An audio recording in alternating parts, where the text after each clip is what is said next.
Bom dia, queridos amigos. Que a paz de Jesus esteja com todos nós, especialmente nesta manhã em que vamos reiniciar o Evangelho, capítulo 1, convidando a todos, depois de um período longo de reflexões, desejosos de que os nossos pensamentos possam terem ampliado e que possamos sentir mais confortável com a interpretação, as reflexões do Evangelho e conscientes do nosso papel diante de tudo isso que a doutrina espírita vem nos trazendo sob o auspicioso olhar, o amor de Jesus. Hoje nós vamos iniciar o capítulo 1, Eu não vim destruir a lei. Não penseis que vim destruir a lei ou os profetas. Eu não vim destruí-los, mas dar-lhes cumprimento, porque eu vos digo que em verdade que o céu e a terra não passarão, antes de tudo o que está na lei não seja cumprido perfeitamente, até um único iota e um só ponto. São Mateus, capítulo 5, versículo 17 e 18. Meus queridos amigos, eu vou fazer um pequeno comentário sobre essa passagem de Mateus.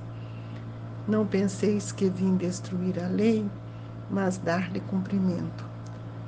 Esta é uma realidade que precisamos entender com os olhos do Espírito e com a programação divina que Deus nos oferece. O planejamento divino para o planeta Terra vem sendo desenvolvido desde os primórdios da sua formação. E aqueles espíritos, profetas, que aqui estiveram desde Abraão, depois até chegando a Moisés, todos eles estiveram aqui cumprindo um compromisso com a lei de Deus e com Jesus. Eles falavam daquilo que era possível compreender. Os seus ensinamentos eram ensinamentos que atendiam à necessidade da época. Então, eles estavam preparando o solo dos corações. Veio Abraão, depois nós vimos os profetas, todos eles falando da chegada do Messias, que era um espírito que vinha para dar cumprimento à lei, mas de acordo com aquela época que ele se encontrava, com uma nova geração de espíritos. Eu vejo isso hoje com a doutrina espírita, que nós vamos depois ver. A doutrina espírita, ela veio depois do cristianismo, ela veio depois, não depois do cristianismo, vem depois que Mesmer traz, inventa, cria, descobre a ciência do magnetismo.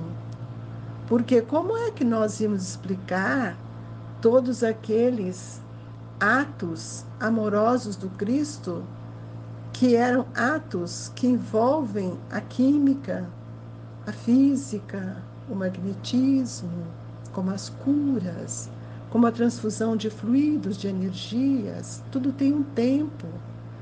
Então, gostaríamos muito de que cada um pudesse entender que nada é em vão. Nós somos preparados no nosso pensamento e no nosso coração. E é por isso que Jesus diz: eu não vim destruir a lei, porque ele não poderia destruir o que foi planejado pelos seus antecessores e que vieram lavrar o solo dos corações para a chegada desse Espírito Cristo ou o Messias que todos aguardavam com grandes expectativas. Então nós vamos percebendo que todo o planejamento divino, ele é cíclico, como agora nós estamos vivendo uma fase desse planejamento em que a Terra se despede de um mundo de provas, de dor, de expiação, para entrar no mundo de regeneração, o mundo íntimo, meus irmãos, não é o mundo físico. O mundo físico, ele se transforma pela força dinâmica da natureza, que está sob o olhar dos engenheiros divinos, dos arquitetos, que auxiliam na coordenação de todo o movimento sob a supervisão de Deus. Então, nós vamos ver agora o papel de Moisés. Há duas partes distintas na lei mosaica: a lei de Deus, promulgada sobre o Monte Sinai, e a lei civil ou disciplinar, estabelecida por Moisés. Uma é invariável, ou seja, a lei de Deus. A outra, apropriada aos costumes e ao caráter do povo, se modifica com o tempo, a lei civil. Isso para nós é extremamente importante que a gente possa analisar, como nós no Brasil. Tempo em tempo as nossas leis estão mudando, não sei se é para o bem ou se é para o mal, se é melhor ou se é ruim, mas elas mudam, porque de acordo com o interesse dos homens, eles mudam as leis civis, leis sociais, mas a lei de Deus é uma lei imutável, ela não muda com o desejo nosso, porque se assim fosse, onde estaria o progresso? Então, a lei de Deus está formulada nos 10 mandamentos, que muitos já esqueceram. Então, vamos ver. Eu sou o Senhor vosso Deus, que vos tirei do Egito, da casa de servidão. Não tereis outros deuses estrangeiros diante de mim.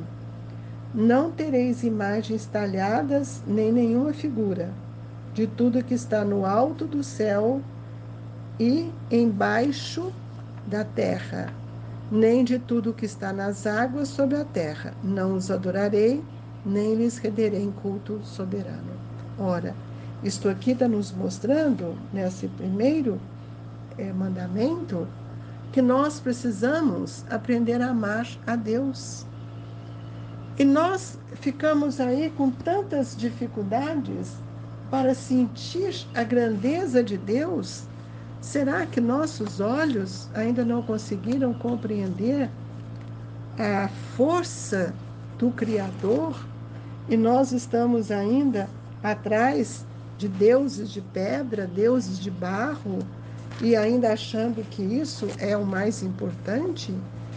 E nós vamos ver que a doutrina espírita tem nos mostrado, na pergunta número 1 do Livro dos Espíritos, do capítulo 1, que ela pergunta: que é Deus? Ele não pergunta quem é Deus. Que é Deus? Deus é a inteligência suprema, causa primária de todas as coisas. E por aí nós vamos ver que se Ele é a causa primária de todas as coisas, Ele é a inteligência que nos criou. Porque se tivesse algo superior, uma inteligência maior que Deus, Deus não seria Deus. Então, Deus é infinito em suas perfeições. Mas o infinito é uma abstração.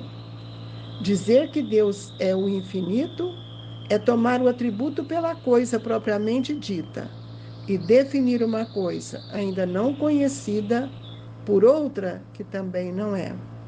Então, nós vamos ver que nós precisamos compreender a grandeza de Deus. Quando o Livro dos Espíritos nos mostra, pode-se dizer que Deus é o infinito? Definição incompleta.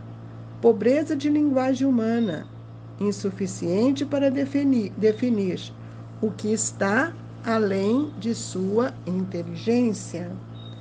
Então, nós temos que refletir, meus amigos, não na pequenez do nosso ser, mas nós vamos ver que todos nós precisamos compreender a grandeza de Deus. Então, o Livro dos Espíritos nos fala, na pergunta 10, pode o homem compreender a natureza íntima de Deus? Não. Falta um sentido para isso? Claro. Nós somos criados simples e ignorantes. Então, nós temos que ver que as nossas faculdades ainda são muito inferiores, são muito pequenas para compreender tudo isso. E quando nós dizemos que Deus é eterno, infinito, imutável, imaterial, Ele é o Todo-Poderoso, soberanamente justo e bom, nós temos que ter uma ideia completa de seus atributos, para que a gente possa compreender esta grandeza. Então, o Livro dos Espíritos nos diz: de acordo com o vosso ponto de vista, sim, pois acrediteis tudo abranger. Mas sabei que as coisas acima da inteligência do homem, mais inteligente, e para as quais a vossa linguagem limitada, as vossas ideias e sensações não têm como expressar. A razão vos diz, de fato, que Deus deve ter essas perfeições no grau mais supremo, pois se lhe faltasse uma, ou se não fosse, não seria Deus.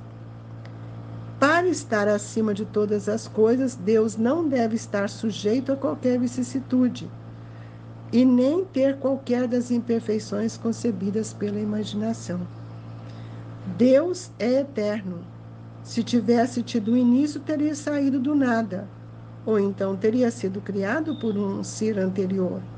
É assim que, pouco a pouco, remontamos a infinidade e a eternidade. Deus é imutável. Se fosse sujeito às mudanças, as leis que regem o universo não teria nenhuma estabilidade. Então, veja bem, não adianta a gente querer fazer de Deus o nosso olhar ou a tradução do nosso pensamento ainda tão pequeno. Então, esse primeiro mandamento nos convida seriamente a pensar. O segundo, não tomeis em vão o nome do Senhor, vosso Deus. No que nós não ficamos aí falando sem saber a causa das coisas e trazendo muitas vezes uma ideia falsa do que é falar de Deus. Deus é Pai, que precisamos ter por Ele maior respeito. Lembrai-vos de santificar o dia do sábado. Essa recomendação ela está sendo referida de acordo com aquele tempo da lei dos hebreus, que precisava ter um dia para descansar. Santificar o dia do sábado. Hoje nós sabemos ter um dia de descanso, um dia de respeito. Honrar o vosso pai e a vossa mãe, a fim de viverdes longo tempo na terra que o Senhor vosso Deus vos dará. Honrar o vosso pai é amá-los, respeitá-los, ter por eles a dignidade do respeito e da gratidão. Não matareis. Ora, não matareis é outro ponto da lei que precisa ser analisado para a gente compreender o que a lei está nos falando. O texto não matarás não se refere unicamente à vida dos nossos semelhantes. Nós não podemos dilapidar a esperança de ninguém, porque a felicidade ela é uma conquista de cada uma. Nós não podemos também aniquilar com inutilidade todo o tempo de cada um de nós. É preciso que a gente reflita bem no próximo, respeitando-lhe a forma e a vida, porque cada um traça para si condições que vão amadurecendo no seu pensamento e ele vai ver que ninguém tem o direito de tirar a vida de quem quer que seja. E hoje o que mais vemos são essas mortes que mostram a nossa ironia, nosso descaso ou a nossa ignorância diante do Criador. Não cometereis adultério. O adultério aqui hoje, com a doutrina espírita, ele tem um olhar, um significado muito mais amplo. Não furtareis, ou seja, não roube, tome cuidado, não viole aquilo que é seu. Não prestarei falso testemunho contra o vosso próximo, não calunia, sai da maledicência. É isso que nós precisamos entender. Não desejareis a mulher do vosso próximo. Não desejareis acaso o vosso próximo, nem seu servidor, nem sua serva, nem seu boi, nem seu asno, nem nenhuma de todas as coisas que lhe pertencem. Não seja egoísta, avarento. Não olhe as coisas com desdém. Então aqui Kardec nos diz, esta lei é de todos os tempos. É para aquela época, antes do Cristo e para a época de hoje, porque ela se atualiza à medida que nós vamos entendendo. Esta lei é de todos os tempos, de todos os países, e tem por isso mesmo um caráter divino. Se não fosse dessa forma, imutável, hoje nós perguntamos, mas gente, olha Israel, o estado que eles estão vivendo, Jerusalém, aquela região sagrada para todos nós. Aprenderam? Não sei, não vou julgar. Mas sentiram a força da lição?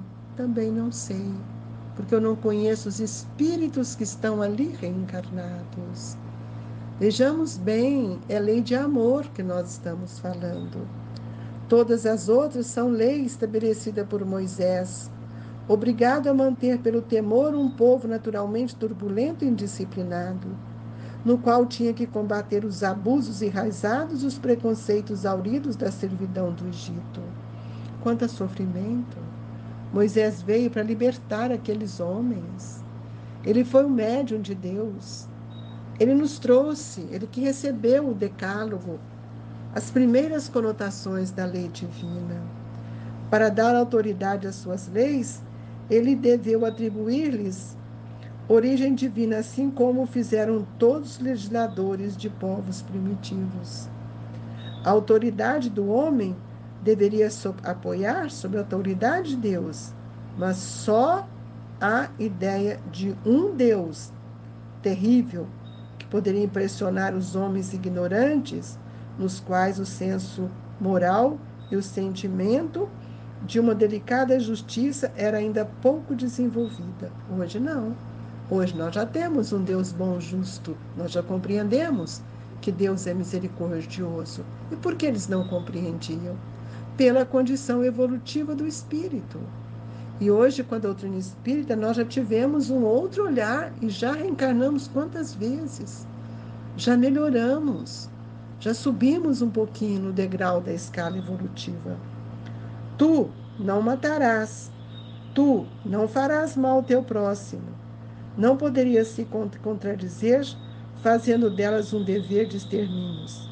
As leis mosaicas, propriamente ditas, tinham, pois, um caráter essencialmente transitório. Era aquilo que Moisés podia oferecer. Então, nós vamos ver que é preciso a gente refletir muito para que a gente não caia nessas questões que fala que nós somos ignorantes, porque todos nós já vivenciamos outras experiências. Assim, convidamos a todos a refletir na sua intimidade e que juntos possamos refletir e agradecer a Deus sobre todas as coisas. E com alegria, nós pedimos a Jesus que os espíritos amigos possam nos envolver com a prece, com o passe, para que nós nos sintamos fortalecidos. E nesta hora, pedindo a Jesus, não só por nós, mas por aqueles familiares que tanto amamos, que necessitam do amparo e do apoio de todos nós. Amado Jesus, que a nossa água seja fluidificada e que a bênção divina do passe se faça em favor de todos nós. Nós agradecemos a Deus, pedimos que Ele nos amplie cada dia mais nosso entendimento e que a paz e a alegria seja constante em nossa vida. Recebam com carinho o abraço do Grupo Espírita Esperança e Caridade, Colégio Allan Kardec. Que Deus nos guia hoje e sempre, que assim seja.